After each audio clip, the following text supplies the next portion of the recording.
These two are awesome. They are ministry powerhouses. But even more than that, they're good people who just love people so deeply. And so we are so privileged to have Paul and Christine with us tonight. If you want to give it up for Paul. Yeah. And Chris, are you coming up too, Christine? That's Christine.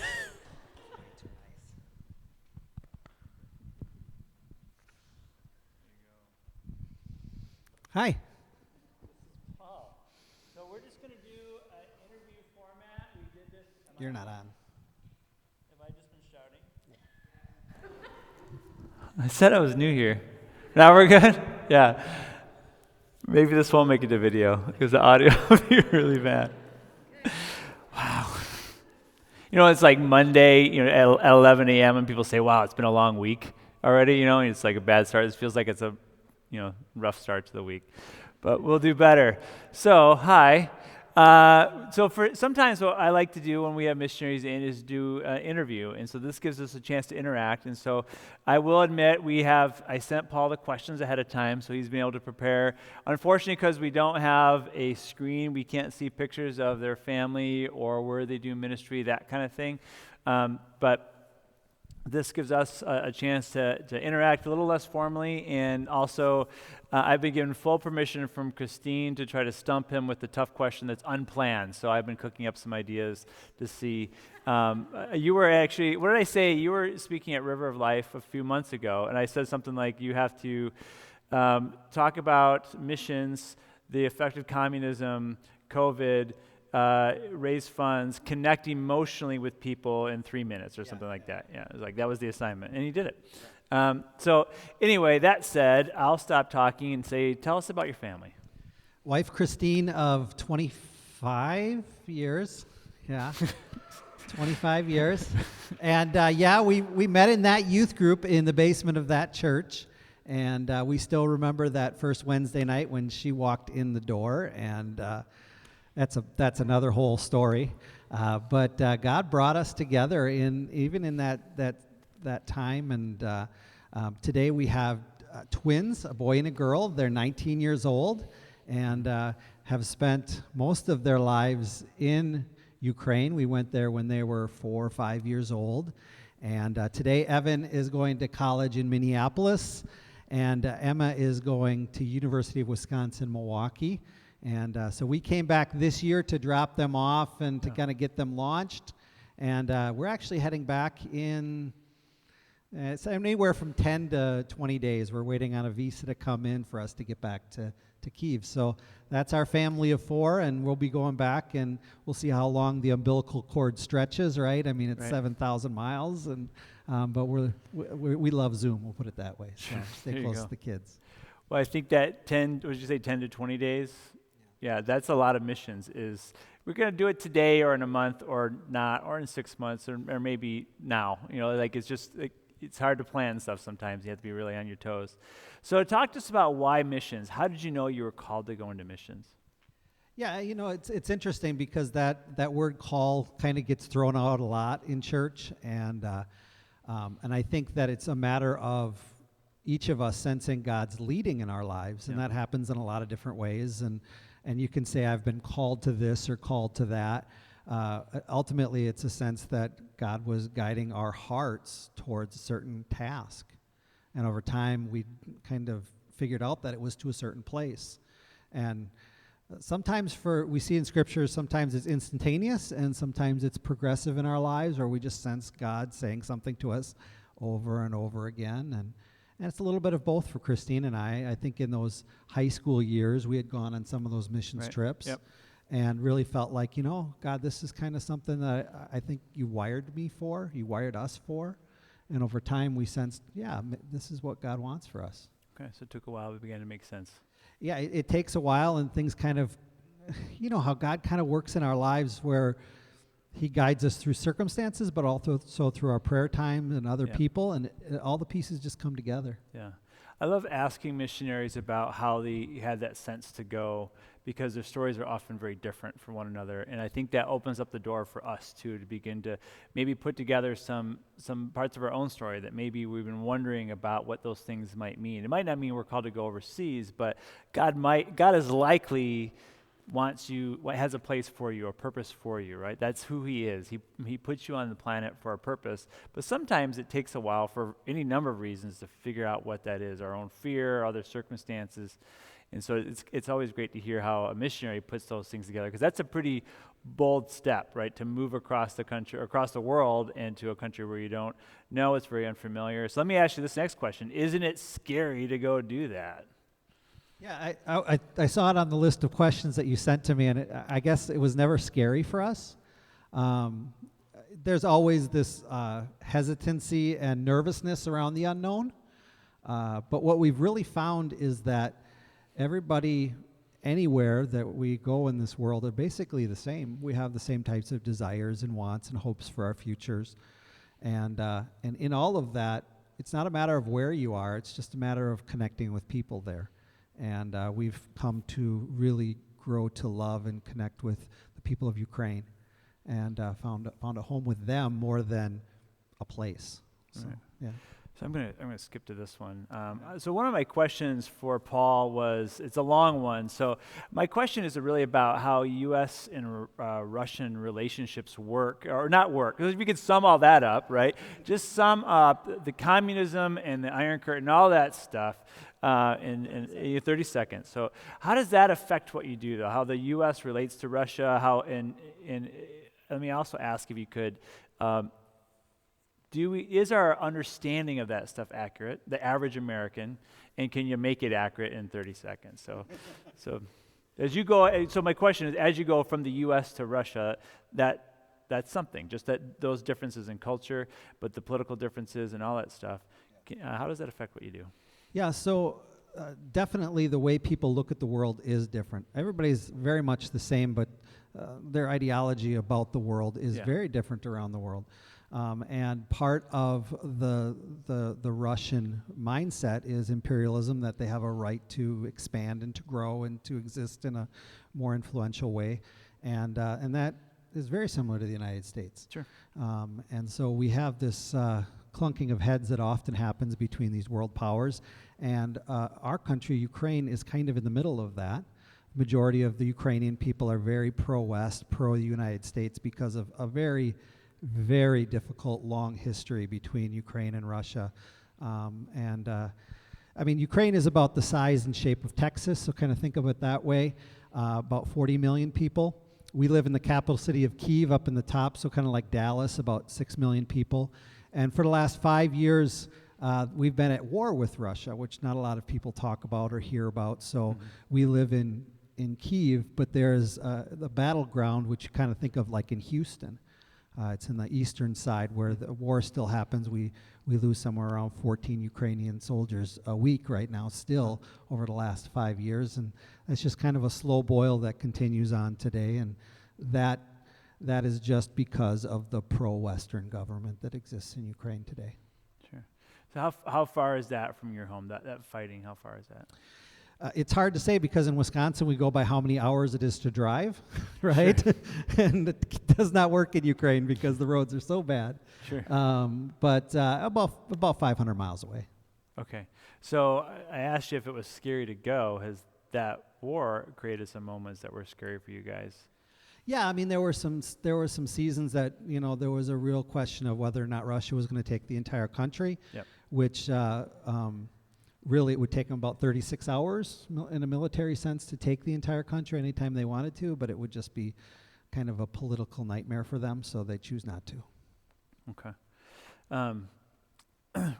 Does coming from the West, this is a little bit off topic, but kind of building on that one, coming from the West, have you found, I know that the average Ukrainian seems to be pro-U.S., pro-West, but does it affect maybe what they expect from American missionaries? I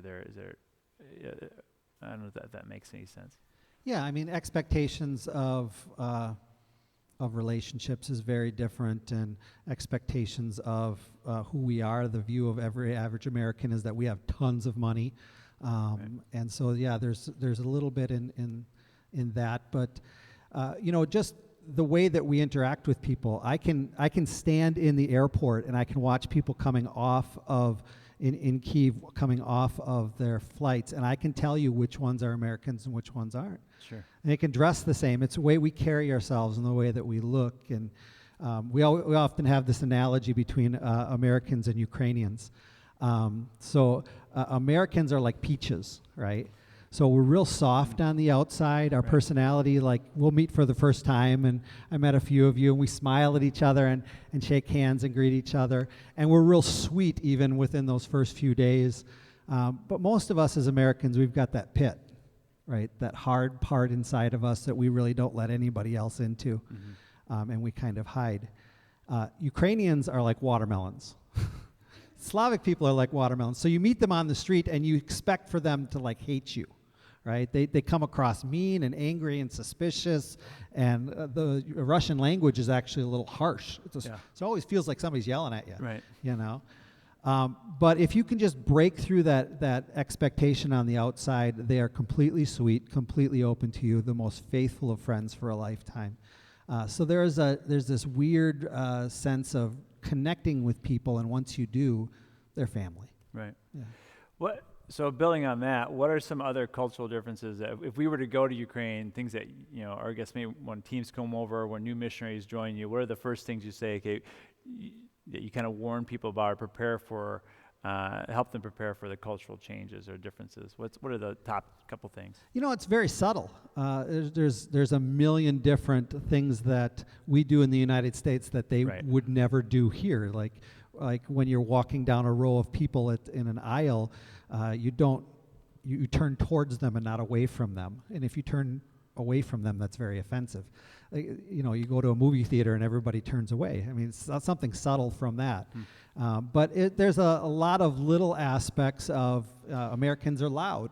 You go on public transportation, which is huge in a giant city that we live in. Sure. You don't talk loud, so you come in quietly and you sit quietly, and just very subtle things. And for instance, on a bus, a cross draft is very bad for you. It's called the squashnak, and it can get you sick very easily. And so it'll be 100 degrees outside, and every window would be closed on the bus, right? So, and an American gets on. They believe a cross draft? Yeah. Okay. So you can open one window, but not two, because the draft will get you sick, right? Oh, sure. So there's all these little subtle things that happen within culture that you just have to learn, and you can offend so quickly, but it's just a matter of learning. Yeah, I know Michelle's parents have been to see you a couple times, and her dad has talked about being shushed on the bus or the train, like just you don't have to buy the older ladies, especially. Just it's a very matriarchal society, so the babushkas, the older ladies, generally do all of the reprimanding on the streets, so you can get hit quite a bit, and it happens. Okay, excellent. So tell us about what you do in Ukraine. So your work as missionaries, what is that? What are you up to there? Yeah, so we've been there just around 15 years, and there's three kind of different hats that we wear, and yet we wear them at the same time. Sure. The first is we do pastor a church in Kyiv. It's defined as an international church, so it reaches people from all over the world that find themselves in Kyiv. So very much like this city that is kind of a college town. Right in Kyiv, there are 50 universities inside the city of Kyiv. And so we have people from all over the world that come in. And so the church that we pastor in Kyiv is called International Christian Assembly, and we have somewhere between 30 to 40 nations represented on a Sunday. The second thing we do is we train young men and women to become pastors and to plant churches where there are no churches. And so really the heart, whenever I say, people ask me, what is a missionary? I say, it's somebody who goes to create access to the gospel.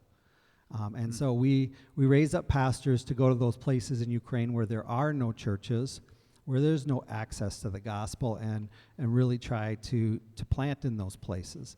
And so that's our third thing, is planting churches in different areas around the country where people just don't have the practical access.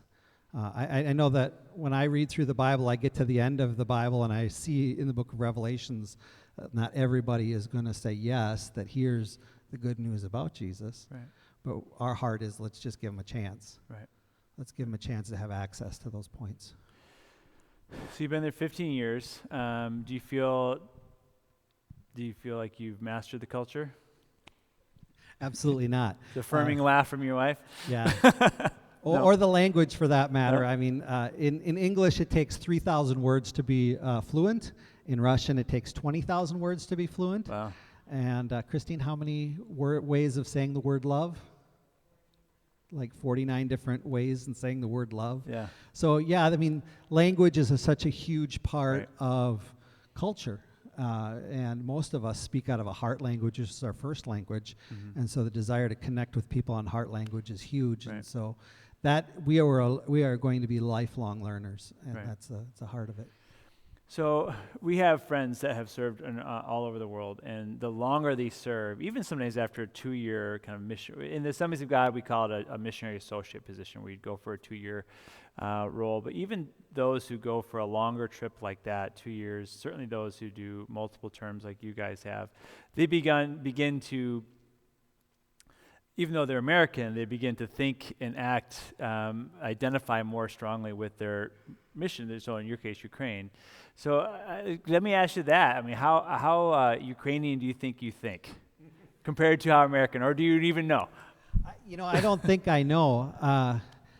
I don't think I know. I think just going back, like we're here for the last year now, Yeah. doing fundraising. We usually do 4 years there, 1 year back, 4 years there, Right. 1 year back, and so I think I'll know more going back this time, right? So when you're here for a while, I think the opposite is where you feel it is when we come back here. I don't feel how acclimated I am. I still kind of feel like I stick out in Ukraine. Okay. But when I come back here, how much I feel like I don't fit here. I think that's probably where, Yeah. I don't know, I think, to be honest, I get more of a feeling like I don't fit anywhere. Right. I think it's pretty common for missionaries. I don't know. I think it's probably pretty common for all of us. So Sure. Yeah. But even sitting here, you have used the word here to refer to Ukraine and to refer to the U.S. Right. So kind of where are you a little bit, right? And I know you're trying to tell us about Ukraine, but kind of where's your head and where's your heart? It's in both places. yeah, Absolutely. yeah, definitely. And I think we've come to grasp that home is just exactly where we are today. Mhm. I think that resonates with college students and people who are transient, and Right. we just choose to be home wherever we are. Yeah. Another on-the-spot question. You mentioned your kids. You're leaving them here for the first time. That's a deal. That's a thing. And most of us haven't had the experience where, I mean, it can be scary to leave your kids overnight somewhere at a family member's house, but I know they're grown-ups, but barely so, right? How is that processing? What's that like to think of leaving and not being able to just drive across? I mean, even now with your son, right, he's at North Central Minneapolis. So last year you could just go there, watch him compete, that kind of thing. Can't do that now. Can't go there if he's having a bad day. It's a little harder to send care packages, that kind of thing. How is that for you guys? It's been good to be here this year. So Yeah. they did their freshman year while we were here. So it was a little bit of release them out, and then COVID hit and they came crashing back home, right? We lived for about 5 months during COVID in a 250 square foot apartment with 4 adults, right? Right. And so we were all ready to kind of get rid of Right. each other, and we're still kind of there. But I really do believe that what we do Yeah. as followers of Jesus, the ministry that we have flows out of family. It's a reflection of Sure. the unit, not individuals. And so that, I think, is going to be the biggest challenge of how do we live life together apart. And so we talk a lot, which is really nice. We get on videos a lot and just talk. Right. So. So my mind is spinning with a bunch of other questions that we didn't plan on. I'm going to hit you with one more, if that's all right. You're talking about helping train leaders to plant other churches, right? And so and that's the deal, is that hopefully missionaries go and can train up people that then, local nationals can then continue to expand the ministry. It can't be all built on Western money or Western leadership and all that. So it's good to go, but it's also good to then be a training and sending organization. Right. But with that in mind, I'm wondering if there's just some differences if we were to go, not necessarily to your church, which sounds awesome, just such a diverse range of people, and I'm sure there's all kinds of funny instances of culture clashes and all that stuff, and language and all that. But the average Ukrainian church is just out in there in a smaller town or whatever. What might be experienced that would be different for us in terms of how they do church or how that feels beyond the language? What are some things that we can learn? Because culture is important, but it's not sacred. It's different, Right. and Christianity can feel and look a little different depending on where you're at, and that's a beautiful thing. So how might church be different? Well, let me just tell you a story. So if we're up in Kyiv, which is like in the north of, like where Dallas would be, north of us is a region of about 20 villages that has never had a church. Wow. And its presence isn't there at all. In fact, it's only about 60 kilometers from Chernobyl, if you guys know where Chernobyl is or watch the miniseries, right? But we had an opportunity to use a building up in a village called Kalensi. And it's a village of 300 homes, sand roads. About half the houses have electricity, half don't. Some have plumbing, most have just wood heat, but have never had access to a church. Wow. And so we were able to plant up there. Now it's been a little over 2 years that we planted up there in a church that's called Source of Hope. And it was just two guys that are college age in our church that said, hey, I think I can do that. And so we kind of made them co-pastors and sent them up there. And the church is doing great, doing really well. In fact, it's been in a lot of our newsletters. But a lot of the ministry is just going garden to garden during the day, right? And just connecting with people and seeing where they're at in their lives and loving them in a very practical way. Sure. There's one woman up there, if you get our newsletters in the past, her name is Martha. And Martha had lived her entire life in the village of Kalensi. If you know anything about those years, it was 95 years that she's lived in Kalensi. And that means she lived through the forced starvation of Stalin, where she remembers eating hay to survive in the fields, right? She remembers Nazi Germany coming through and pulling through the village, killing all the men. She hid in the woods and watched her older brother being shot in the head and killed. She'd outlived 3 husbands and lived in the same house her entire life, and had spent, up to the point that we'd met her, 10 years completely blind, and was being taken care of by her neighbor. And she was so angry, she was so bitter, she didn't want anything to do with the church, and just kind of pushed everybody away, so much so that the whole village considered her to be the village witch. And always angry. I think most of us would be in her situation in life. But 2 of the girls in our youth group at that church who had gotten saved at Source of Hope, they're on the worship team. High school girls started taking care of her, and we were paying for her food and for her firewood and things like that. But it was a year ago last May, Maxime went and visited her, and for the first time she invited him and the 2 girls in for some tea, and they had tea together, and it was the first time in her life that she'd ever heard about Jesus. It was the first time in her life that she ever heard that God loved her and sent his son for her. And they knelt together right there, and they prayed, and she accepted Jesus Christ as her Lord and Savior at 95. And it was such an amazing thing. Everybody was like so excited. Yeah. And cultural ministry, that's exactly what it is. It's meeting people where they live. And the sad and yes, glorious part of Martha's story is that 13 days later she passed away. And how God allowed us to create that access point and to connect with people right where they're at. Now, I don't know if I could have ever done that. It was all about training Maxime, a guy who came off of the streets, was a drug addict, gave his life to the Lord, and became a pastor up there. And so it's training them to really connect on the level that culturally is what Martha needed, meeting her in the garden, caring for her where she was at. And so ministry is basically the same everywhere. You just have to be aware of the needs of people, I think. Sounds doable. Hope so. That's great. Let's switch gears a little bit. How has coronavirus affected missions? Have you heard much about that? Haven't heard much.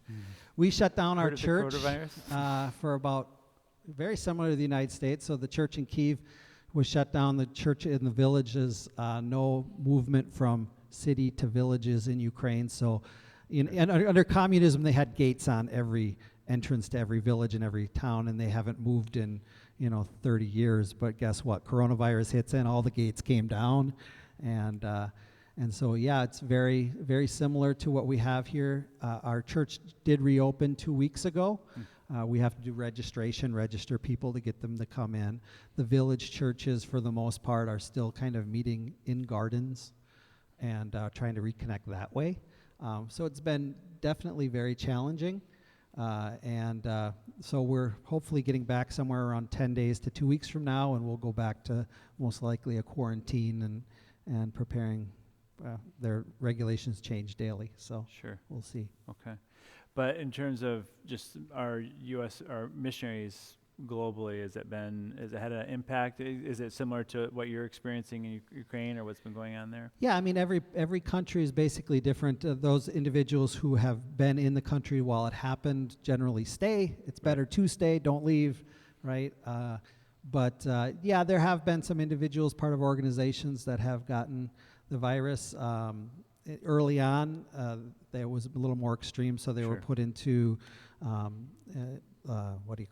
the respirators, and several of them were on for 30 days. But I don't think anyone in our organization has lost their life yet. So. Sure. I'm forgetting his name, the director of AGWM. Greg Mundus. Greg Mundus. So the guy who was in charge of all missionaries globally was very sick for a while. Yeah. And so I know it was a big relief when he recovered. Well, the guy from Asia came to an executive missions meeting, so all the executive board was there, and he gave it to everybody. So, but our executive director got it the worst. And then he got unfriended on Facebook. Yeah, real fast, right? everybody. So that's what happened.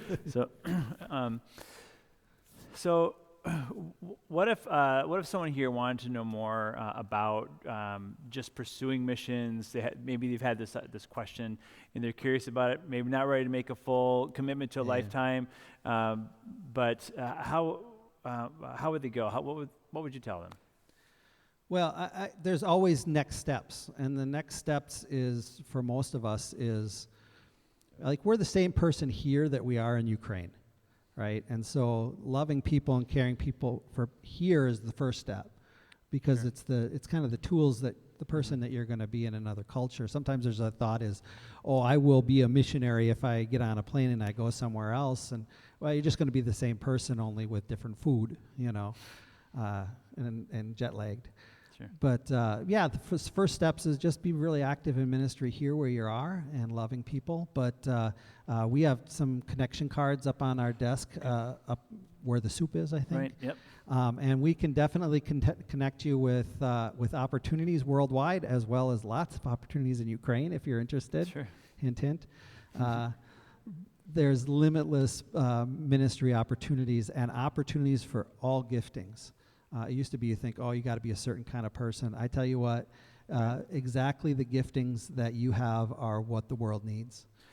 That was my next question. Can you talk more about what some missionaries are doing beyond? So you're pastoring a church and you're training church planners, but not every missionary does that. It used to be that's kind of what you did. Yeah. And you kind of did orphanages or you did that, right? Those are the options. For the most part, but now there's a lot more going on there. Can you, or in missions, can you talk about just some interesting creative ideas that people are doing? Well, it all depends upon the location and really the person. So we have some countries that we have a huge ministry around CrossFit. Yep. We have this huge motion going on in some of those countries around CrossFit. There's micro businesses that are happening for individuals that are just great in helping people start businesses and be sustainable within churches and church plants. And one of my best church planters is an accountant.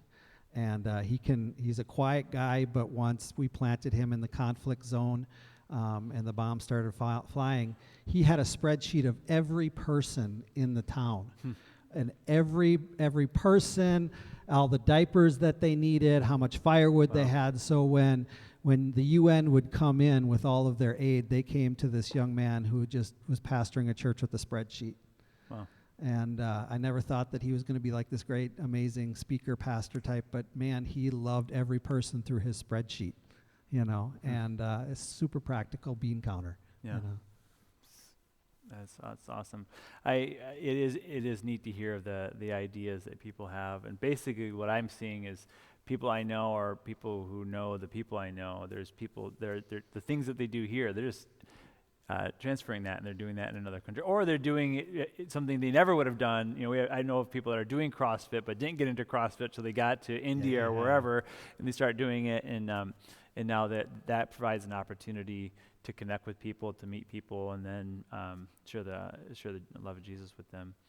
What can we do? We're going to talk about you guys specifically, but in general, many of us know of missionaries or have heard of other missionaries, met other missionaries that have come through the churches we've attended, or we have friends that serve overseas. What can we do to support missions or missionaries beyond financial support? So what kinds of things can we do to be encouraging? Because it's not always great. Sometimes it is lonely. Sometimes it is hard. And sometimes you do miss your kids and you can't get back. What can we do? It all depends upon the person, but social media has just shrunk the world, right? Yep. Real quick, it shrunk the world.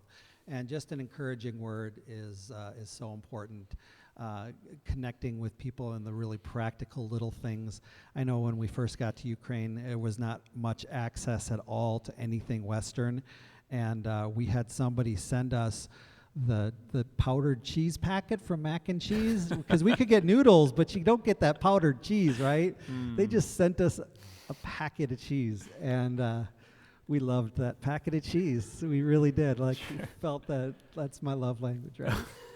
Mac and cheese.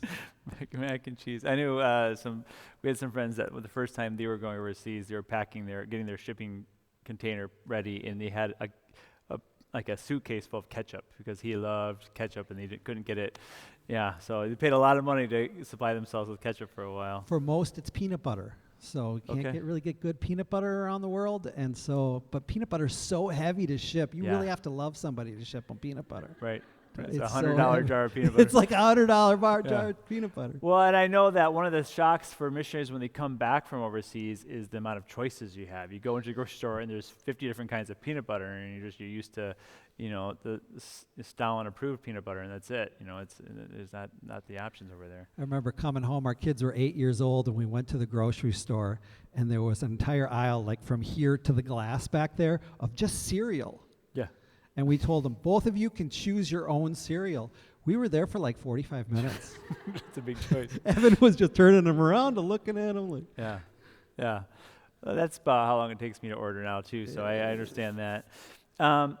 So I appreciate you answering all these questions and sharing a little bit about what you do and what it's like to be a missionary. It's so important for us to hear that and to know and to be engaged. Speaking of the just ways to support, I have some friends that served in China, and about the newsletter, they would send a newsletter out, and they took turns sending it. So it would come from his email one month and her email just the next month, because the next day they'd get up and check to see if there's any responses at all. So just an acknowledgement, I got your newsletter, I see you, I hear you, I care about you, was I think sometimes we forget, that sometimes a little bit of acknowledgement can go a long way. So I appreciate you sharing all of that. As we're about to wrap up, let me ask you this. How can we pray for you? Well, I think the reestablishment of all the church plants, you kind of close things down for 6 months, and how do you get things moving again? Yeah. I think all churches in the U.S. are trying to figure that out, let alone places that are very remote like we're experiencing in Ukraine. I don't even know what time of day it is, so we're struggling. Exactly. And so, a little bit of that, just prayer around creativity on how to do that. Right. I think that God has given us great imagination and great opportunities to do ministry. We just have to do it in different ways, as everybody here is wearing masks, which is so weird. But we've had to adapt, and we'll continue to figure out ways to adapt. So for that, I think for Christine and I, just the new phase, the two of us without the kids. and we're asking for that prayer, and that's a huge one for us. So yeah, the churches and the family. Yep. Okay. Well, let me, if you guys would just join with me, I'm going to pray for Paul and Christine. Lord, we thank you for this day, and we thank you for them, those who are willing to hear and to obey and to go. We know it takes a lot to get there and a lot of steps. And I just pray that you would make these last couple weeks, whether it's 10 or 20 or more or less, that you'd make these last few weeks and days here in the States good, that they would connect with their kids and friends and family, but that they would get to Ukraine safely and smoothly. I pray that you would be with those church planners in Ukraine that are waiting to relaunch and get started. I pray you'd encourage them, keep them hopeful, keep them anticipating good works that you're going to do through them and through your Spirit. I pray that you'd help them be creative, that you would connect with the people in their community as well. And I pray that they would inspire more church planners in Ukraine, that more villages like Paul talked about would find and get an opportunity to meet you.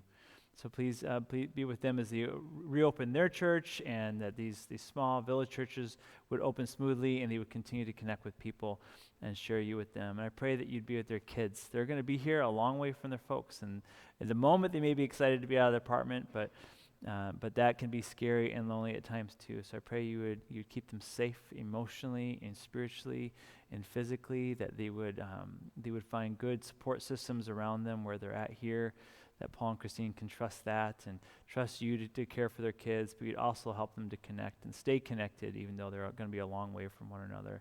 It can be hard to have your heart in two places, and so I pray that you would be with them as they head to the Ukraine, that they could focus on their work but still be good parents and know that you are faithful despite and maybe because of the distance, that you are there and you are present here in the States with their kids and there in Ukraine. So we just give them to you. Pray that you continue to bless them and guide them and use them when they head back there. In your holy name, amen. Thank you. Can we give it up for Paul and Christine? All right, thank you so much. I love doing that. So I hope that was good for you guys, just to hear from one of our missionaries. If you are interested in giving to them, you can use it in the envelopes that we have in our giving boxes back there. You can give online on our website. There's a giving portal, and there is a category for missions. You can give, and everything that we collect today will go to them. And so we'll make sure that it goes to them. If you're interested in learning more about missions in general or their work specifically, they're going to be up at dinner with us as well. So you can, they've got a table up there, I think, with some stuff, and you can look at that and talk with them and ask them questions that I didn't get to, but I just encourage you to do that. It's always good to have some missionaries present and just to hear a little bit more about the life. And if you've got some questions, maybe you've been wondering for yourself, you want to go for a week or two or for a month or longer, you're wondering about that, you're wondering if your skills could be used somewhere over there, talk to them about that. These are people who have been doing missions a long time in their country, but they know other missionaries as well, so they might be able to help build on that idea and help give you some ideas about where to go from here. So I encourage you to take advantage of that. So I'm gonna pray for food, and then you guys can head out that way and go get your soup. All right, Lord, thank you for this day and for this food we're about to eat. I pray that you bless this food and bless our fellowship in your holy name. Amen. Thank